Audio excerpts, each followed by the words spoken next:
What are the elements of art? Anybody know? Do you know? Blue and hot.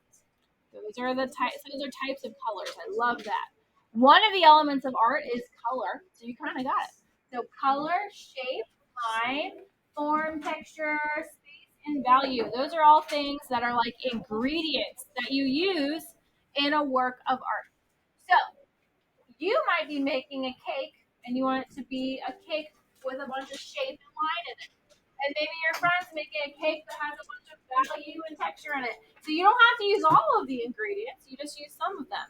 Okay? But you've got to use some to make a work of art. So today what we're going to be doing is we're going to be using line and shape to make our own work of art. Lines and shape. So shapes, you know what a shape is, right? It's when you make a line and close it. So it might be a circle, it might be a rectangle, it might be a triangle. So that's one of the biggest elements of art we're going to use today. And what's cool about shape is that sometimes you make shapes on accident. So I'm going to show you this. Who has heard of Paul Klee before? We learned about him in first grade a little bit. You guys remember him? Paul Klee. Say it with me. Paul Klee. And this is a artwork by Paul Klee. Look at all these different shapes that Paul Klee uses. So sometimes he uses things like crayons and chalk, that regular artwork things that you use. So that's why I like Paul Klee. He just uses regular stuff, not the fancy stuff, just regular stuff that you guys use in art class. And sometimes that's what he looked like. He would also draw things that you know, like buildings and bird baths and bushes and plants. Do you guys see those things in here? If you look closely, there might be a window in a building. There might be a bird bath. This I think is in a bird. These are leaves. So sometimes he uses shapes to make them look like something you know. Sometimes he uses shapes to make things more abstract. This one, can you see a sun? Maybe a setting sun, and maybe some buildings. This one is just kind of abstract. It's just a bunch of interesting shapes and lines. This one, what does this look like? A human. It looks like a human. All right, so this is what you guys are doing. We're going to take our portfolio. So this is a giant piece of paper that I folded in half that I'm giving you guys. And it's going to be a place where we keep all of our art from the year. So when you finish something, it goes in here to keep it safe. And we're going to design a work of art on the front cover. Okay? So our work of art is going to be like Paul Klee. Using our name, we're going to make lines that turn into shapes to make an abstract work of art like Paul Klee. So I'm going to transition now over to my camera. Check this out. Me first. I'm going to find the opening of my folded paper, and that's at the top. And I'm going to start by making 2 lines. I want you to watch first, and then I will pass yours out so you can get started. Okay? So, red, yellow, blue? I got you. All right, you got to watch so you know what to do. Here we go. So the first line we're going to make is a curved line. And we're going to break this giant piece of paper up into different sections to make it more easy. Okay? So we're going to start by making one curved line, however you want, on the top-ish area. And then another curved line in the bottom-ish area. And the reason we're doing that is because now we have 3 rows. Ready? 1, 2, 3. So when you make your lines, it will look different, and that's okay. The next thing we're going to do is we're going to write your name. So you could write your first name if it's really long and just do your first name. You could write your first name and your last name.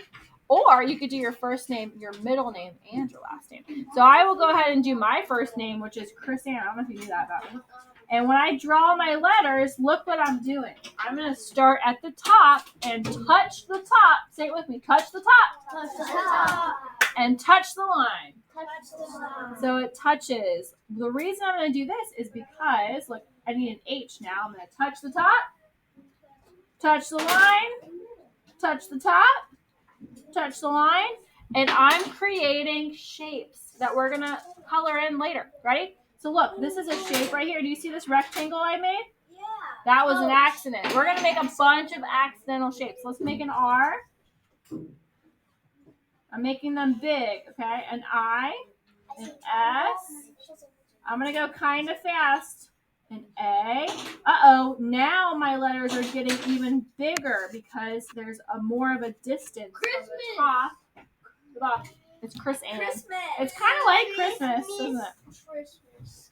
Yeah, that's kind of like Christmas. It's her name.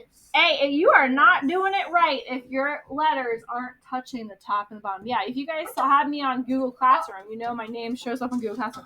All right, let's say, guys, let's go ahead and do my last name. What's my last name?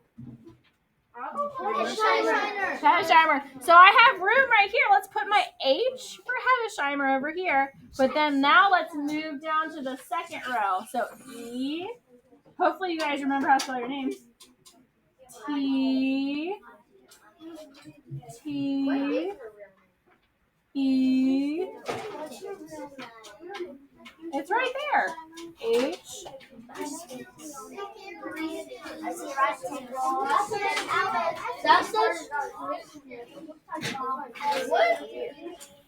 But hey, look, I gotta touch the top and the bottom. I see a triangle. All right, if your name does not go all the way to the end, I want you to put another letter of your next name. So I could start over with Chris Ann again. So let's do that. So I could put a C, I'll put a really skinny C right here, and an H. And I want you to keep going until you fill the whole space. And it's going to start to look really abstract and cool. All right, once you are at the end, I still have more room. Oh my gosh. So I'm going to start writing Hedesheimer again. This time I'm only going to have room for my H, my E, and my T. So it's okay if it doesn't fit right because it's kind of abstract, just like Paul Klee. Okay? So now I can get my Sharpie and I can carefully go over my lines with my Sharpie. All right, does everybody know what to do? Yeah. All right, once you get your piece of paper, you may go ahead and get started. So right now you just